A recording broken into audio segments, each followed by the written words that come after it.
Abund bashmayu netekada sheshemoch tivem malekutoch neweseleyonoch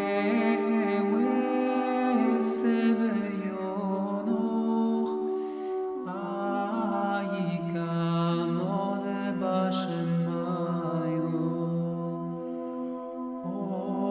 ofebar ohavelan lahemod senekonan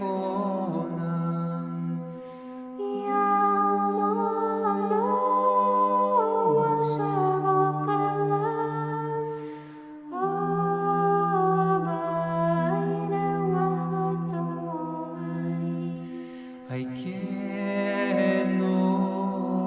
dofenan shbaken el hayovein.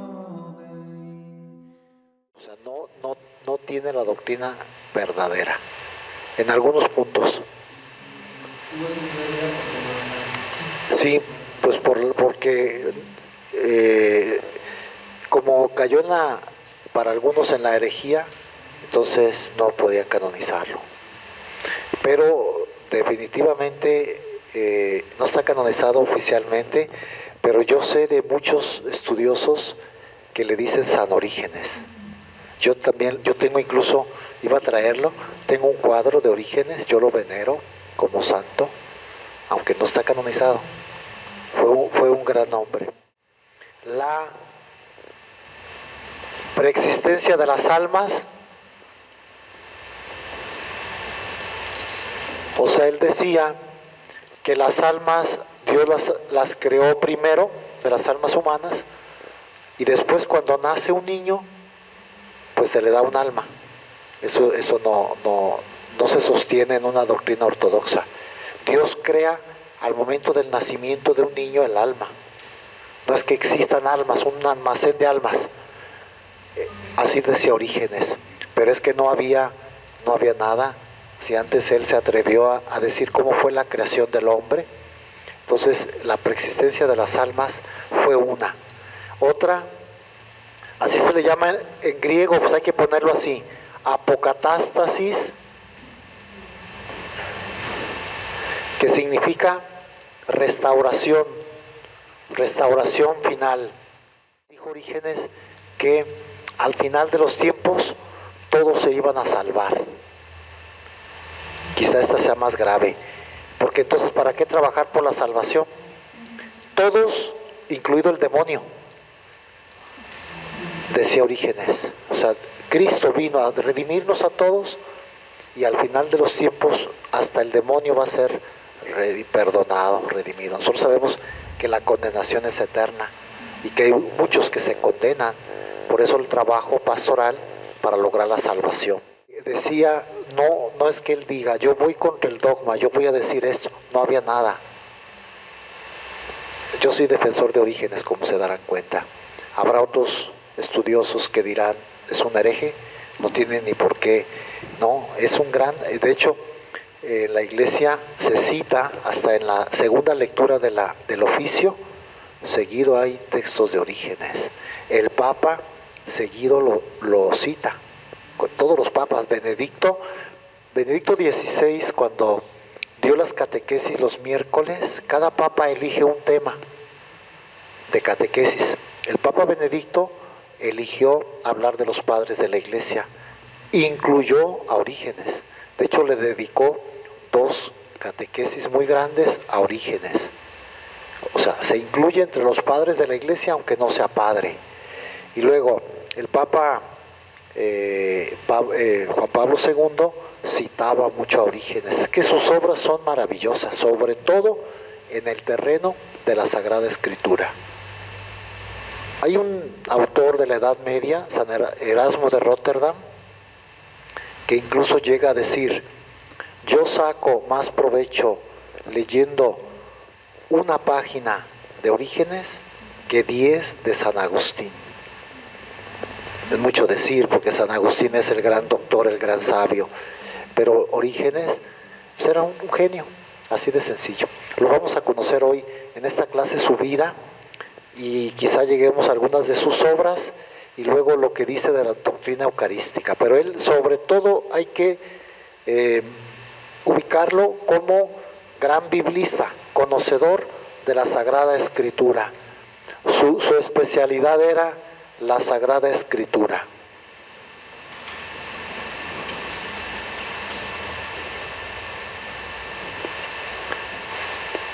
Nació en Alejandría de Egipto. Egipto era la provincia. Nació hacia el año 185, finales del siglo II.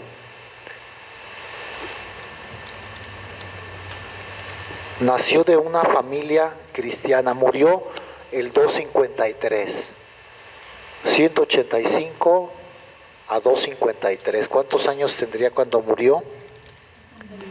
68 años, sí. De una vez les adelanto cómo murió. No fue mártir, pero sufrió la cárcel. Estuvo en prisión, lo atormentaron y murió saliendo de la cárcel sin ser mártir. Si hubiera muerto mártir hubiera sido santo. Hasta esa mala fortuna tuvo Orígenes. Murió a consecuencia de lo que sufrió en la cárcel, pero murió fuera, todo maltrecho. Murió, pero no lo querían matar para no provocar mártires en la iglesia. A propósito, antes que se nos muera, suéltenlo. No queremos martirio cristiano, del gran sabio Orígenes. Bueno, nace en Alejandría, sus padres cristianos. El padre se llamaba Leónidas, que fue mártir. El papá sí fue mártir. Sí, durante la persecución de Septimio Severo, el emperador Septimio Severo, el año 202. ¿Por qué sabemos tantas cosas de Orígenes? Porque la historia eclesiástica, que es una obra de historia, la escribió Eusebio de Cesarea,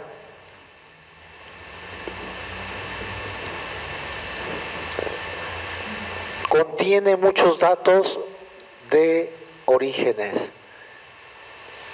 Son 10 libros, 10 capítulos, diríamos ahora. Les recuerdo que los libros en la antigüedad eran rollos, y un libro era lo que cabía en un rollo. Más o menos un hombre normal abre el compás, abre los brazos. Esto sería un rollo de unos 30 centímetros. Acababan de escribir algo en un libro y empezaban segundo libro, tercer libro, cuarto libro, quinto libro. La historia eclesiástica tiene 10 libros, o sea, es una obra muy grande que narra desde que empezó el cristianismo, los apóstoles, hasta el tiempo de Eusebio de Cesarea, siglo IV. Cesarea era una sede importante en la iglesia, y allí fue obispo Eusebio, y allí escribió la historia eclesiástica. Era un historiador, Eusebio de Cesarea.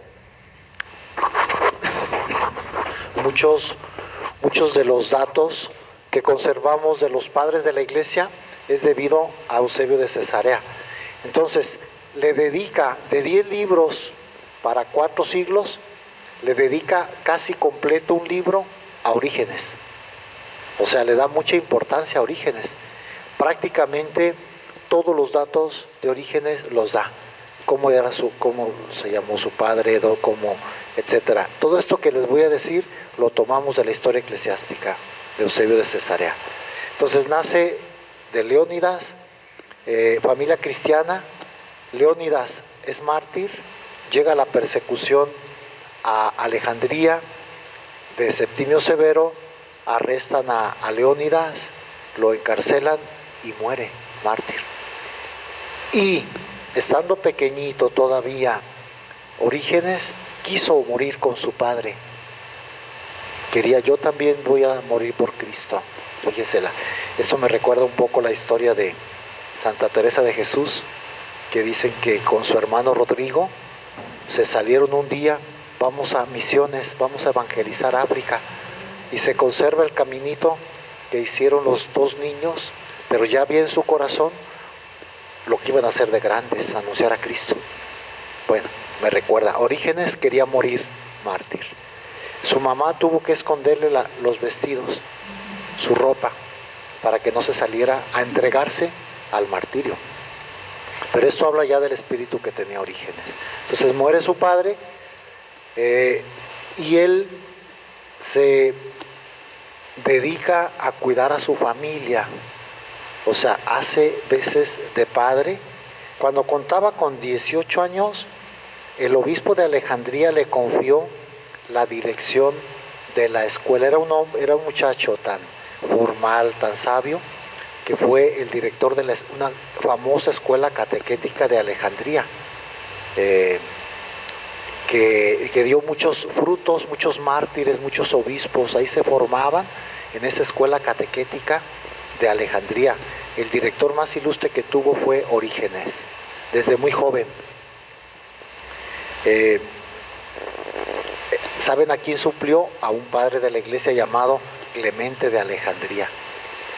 Cuando Clemente se fue de la ciudad, llega en su lugar Orígenes. Vamos, de esa categoría mental, intelectual era Orígenes, desde muy joven. Esa escuela fue, gracias al celo apostólico y a la erudición de Orígenes, un semillero de confesores y mártires, de los que confesaron su fe y sufrieron el martirio. Entonces a eso se dedicó. Por cierto, vendió, para sostener a su familia, vendió sus libros, lo más preciado que tenía. ¿Saben que para un estudioso lo más valioso son sus libros? Y lo único que tenía de valor lo vendió para apoyar a su familia. Era un hombre austero, era desde su manera de vivir de muchos sacrificios. Sabemos que dormía sobre el suelo y por almohada una piedra.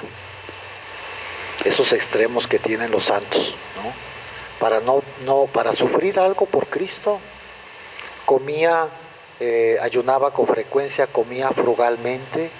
Vamos, no se dedicaba al placer ni de la comida ni del sueño, que son los placeres más naturales de todo ser humano.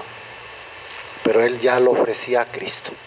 De hecho, le pusieron un apodo, el Adamancio, hombre de acero. Significa adamancio. O sea, ¿cómo soporta tanto Orígenes? Pues estaba hecho al sacrificio.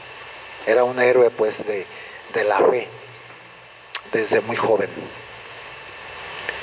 Hasta ahora no es sacerdote, es un muchacho, catequista, director de la escuela. Luego tuvo, de esto quiero tocarlo con mucha delicadeza, verá lo que ustedes han de saber de Orígenes, ¿no? Que se castró, sí. Orígenes, curiosamente, lo que muchos solo saben de Orígenes es que se castró. En lugar de hablar de la sabiduría, de la Sagrada Escritura, incluso sacerdotes, cuando hablan de Orígenes, una sonrisita. Ah, sí, el castrado, que se castró. Ha sido muy comentado este caso. Tenía él 20 años cuando se castró. ¿Por qué razón? Es discutido, como digo.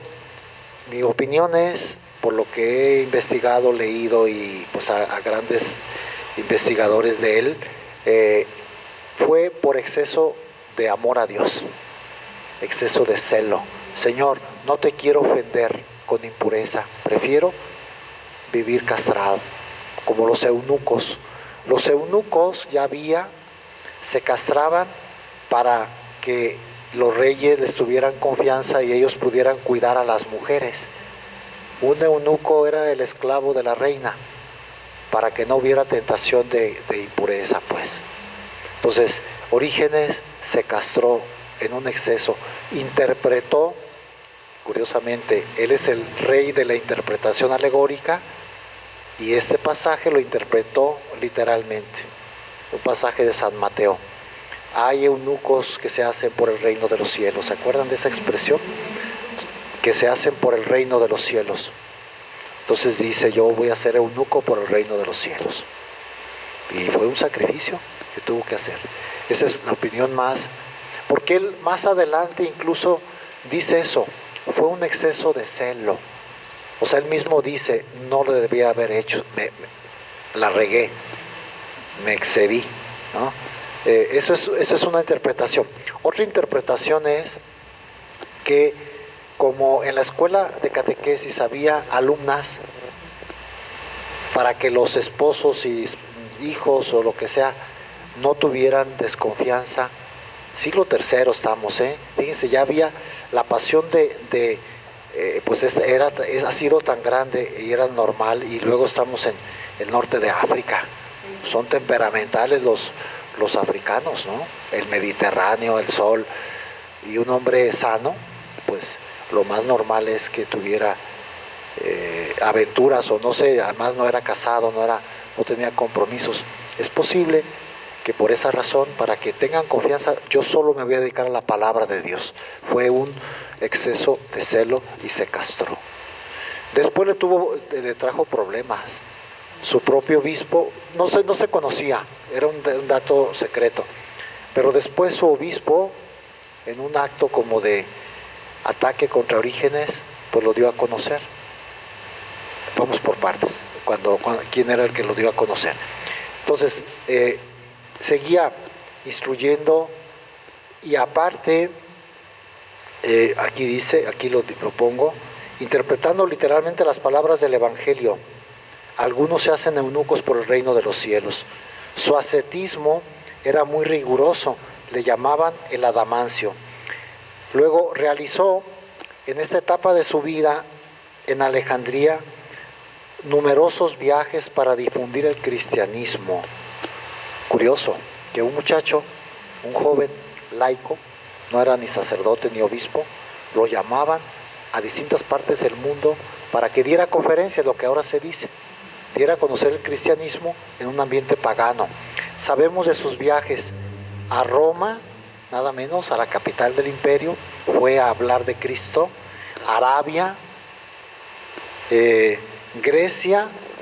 A ver, ubiquen en el mapa esos viajes en esa época, que era por mar. Entonces tardaba mucho tiempo, viajes largos, pero eso habla del el gran misionero que fue, diríamos ahora, ¿no? O sea, hablar de cristianismo. En Palestina, llega a Palestina, en Tierra Santa, precisamente fue ordenado sacerdote hacia el año 230. El obispo de Jerusalén y el obispo de Cesarea de Palestina, hasta yo sé sus nombres, Alejandro, el de Jerusalén, y Teoctisto, obispo de Cesarea, pues simpatizaron. Tú eres un joven libre, laico, te vamos a ordenar sacerdote. Estás preparadísimo, sabes más que los sacerdotes. Era el gran biblista y lo ordenan sacerdote. Pero dice aquí, lo cual le causó problemas con su obispo Demetrio de Alejandría, porque cuando regresa a Alejandría, dicen algunos historiadores que fue un acto, pues así con todo respeto por los obispos, fue un acto de envidia del obispo Demetrio. Así dicen algunos con todas las palabras. Yo no me atrevería a juzgar tan fácilmente, pero no le gustó que lo hubieran ordenado sacerdote y dijo, además es inválido porque es eunuco, y los eunucos no se podían ordenar. Y la otra cosa, parece que todavía no estaba legislado. Ahora está legislado en el derecho que un mutilado no se puede ordenar. Ahora sí está en el derecho. Pues porque seguramente la salud, estar completo es necesario para el servicio ministerial, ¿no? Yo tuve en mi tiempo un compañero que le faltaba un dedo y creo que iban a sacar permiso cuando ya se ordenó y es un gran sacerdote. Le iban a sacar permiso, oíamos, ¿no? Es que él no se puede ordenar así, necesitan un permiso de Roma porque está mutilado. Alguien que le faltara un ojo no podía ordenarse en el derecho, pues porque la iglesia pide pues ya no, de hecho hay muchos. Yo conocí un sacerdote parapléjico que no se mueve, hizo una gran labor, incluso está en vías de canonización, Padre Salvador Rivera, carmelita, Él solamente estaba en su silla de ruedas y hacía este movimiento y hablaba. Pero hasta para celebrar la Eucaristía le ayudaba una religiosa. No podía ni tomar el cáliz, él solo consagraba. Y así viajaba mucho. Las madres, yo conocí una madre que todavía vive, que lo llevaba, lo cargaba, lo celebraba con él. Y el padre Chavita se dedicó mucho a los enfermos como él. Fundó una federación de enfermos y viajaba a visitar enfermos. Pero a él le pasó, casi recién ordenado, en un clavado en un río, se lastimó la columna. Ya cuando sucede después, nadie nos quita a los sacerdotes. Yo puedo quedar ciego, sin una pierna, sin un brazo, siendo sacerdote, nadie me quita lo ordenado. Así, diga. Mi mamá ayudaba a un seminarista, pero empezaron a hablar de catecismo. Sí. Hace poco yo también, con dolor, hace un año y medio, un seminarista de tercero de teología fue a decirme que iba a salirse porque estaba enfermo de los riñones. Y lloró, llorando. Yo creía que mi vocación era esta. Ya tercero de teología le faltaba poquito para ordenarse. Y hasta me comentó, y además estamos pobres. Su papá trabajó como policía enfrente del templo. Curiosamente, yo conocí a él, me impresionó, y después el papá me dijo, tengo un hijo en el seminario, pero está enfermo y a lo mejor se sale. Enfermo no pueden ordenarse. Si se ordenan y después se enferman, ya es otra cosa.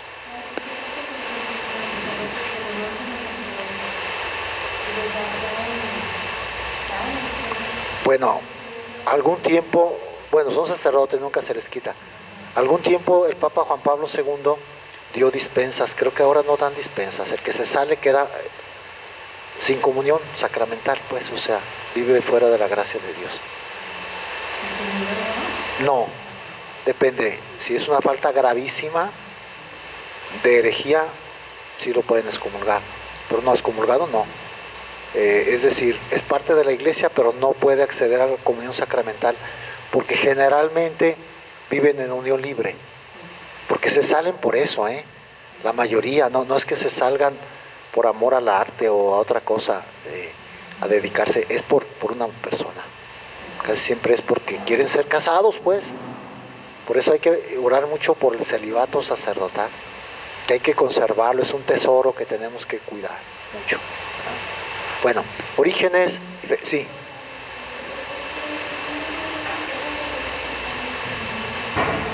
Sacerdotes sí que.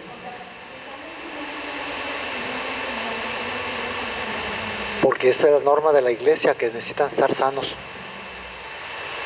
Hay tres como cualidades que se piden. Santo, una cierta virtud, pues. Si es un pecador empedernido, por eso en el tiempo del seminario nos juzgan, no lo pueden ordenar. Sí. Santo, sabio, si no sabio, porque todas las materias tienen, si una materia se ha reprobado en cualquier año, no lo ordenan. Eso he visto yo alguna vez. Es que un compañero mío, en filosofía me falta acreditar, filosofía lo hacemos al principio, después de prepa, me faltó acreditar tal materia y necesito presentar el examen porque ya me voy a ordenar. No se pueden dejar materias, o sea, hay que estudiar mucho, conocer bien la doctrina cristiana, pasar todos los exámenes, porque se necesita ser sabio. Un ignorante no puede ser ordenado. La iglesia en esto tiene muchas normas, y más ahora, verán cómo piden por las fallas que ha habido de los sacerdotes, moralmente sobre todo. En cuestión sexual, cuidado. Si se nota algún rasgo medio feminoide, cuidado. Son exageradas, la iglesia lo ha dicho, exageradamente. Entonces cualquier falla los cuidan mucho. En vacaciones, los párrocos damos una carta de vacaciones al muchacho, y si les falta una carta no lo ordenan. O sea, si yo en el 80, yo me ordené en aquellos años, en el 84 fui a vacaciones y no tengo carta de mi párroco, me mandan con el párroco, si es que vive, para que me dé la carta y que atestigue que yo en esas vacaciones pues me porté bien, en pocas palabras. Es decir, los cuidan mucho.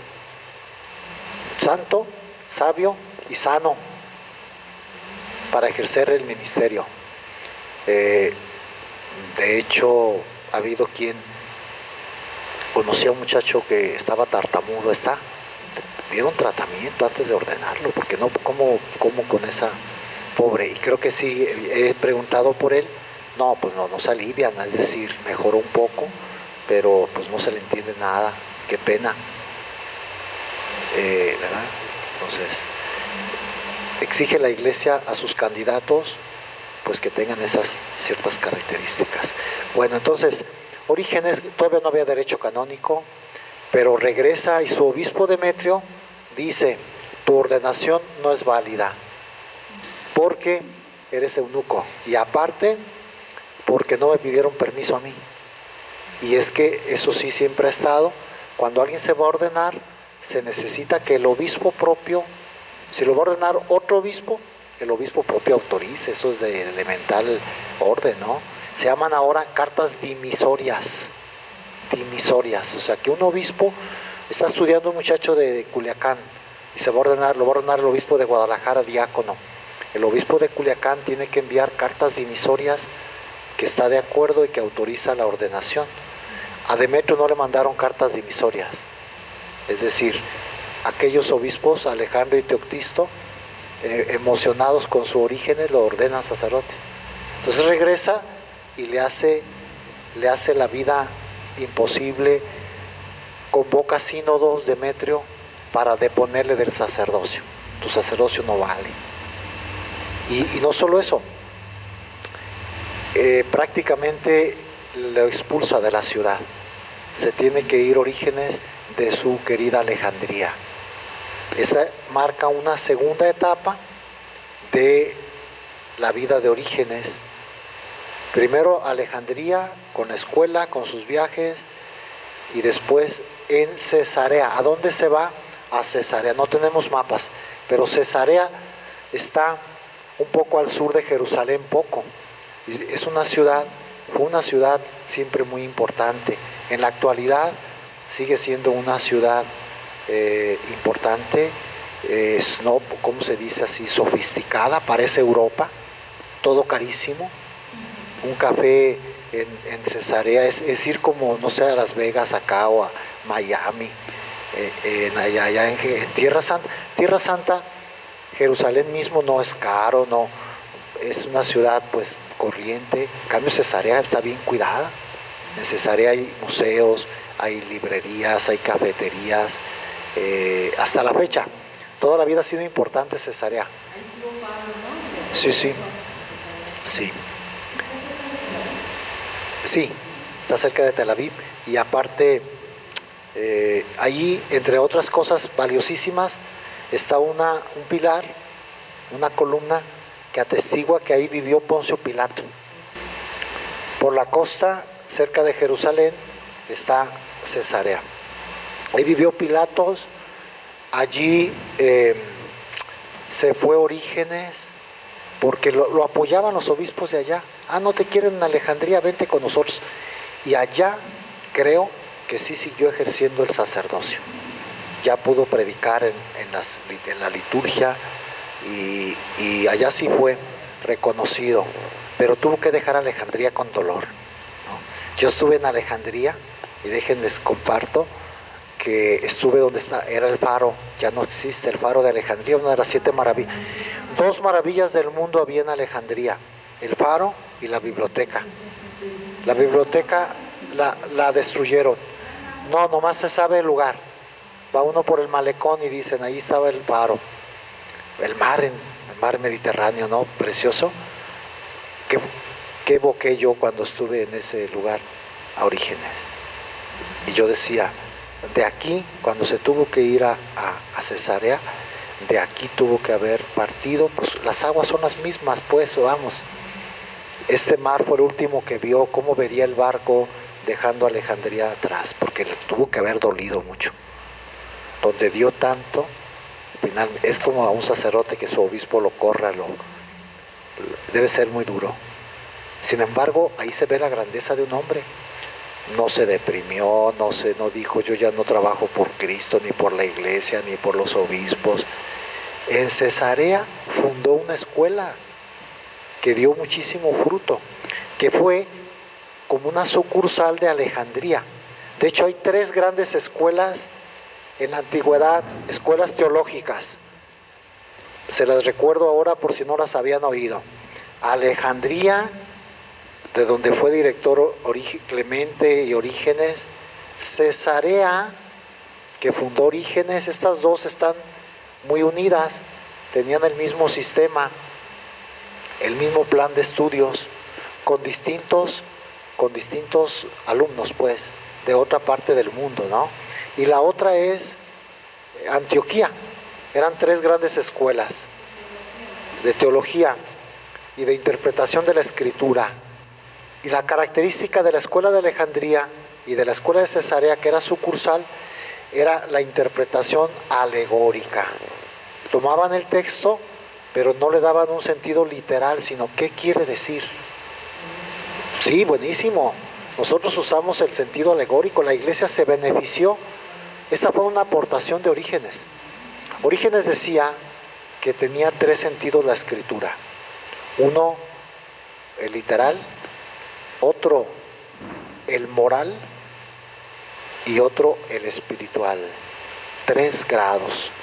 Yo puedo leer un texto, por ejemplo, hoy ¿cuál evangelio se lee? Había una vez una viuda que iba a pedirle al juez inicuo que ¿verdad? Yo puedo leer el texto y literal, ¿qué nos dice? Que hay que ser como la viuda, constante. Basta. El sentido físico, material. El otro es el sentido moral. ¿Qué nos enseña esto? La oración. Que yo tengo que orar constantemente.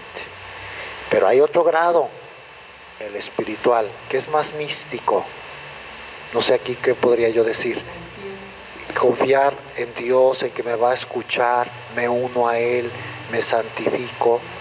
Sentido, exacto, sentido místico. Esos 3 sentidos los desarrolla en su obra más famosa de Orígenes. Y eso aplicó, sobre todo el sentido alegórico, lo aplicó en Alejandría y en Cesarea. Gracias a que yo creo que la providencia actúa, nunca lo había dicho ni lo había pensado esto, pero gracias a que Orígenes tuvo problemas con su obispo, Cesarea se abrió a la sabiduría de este hombre.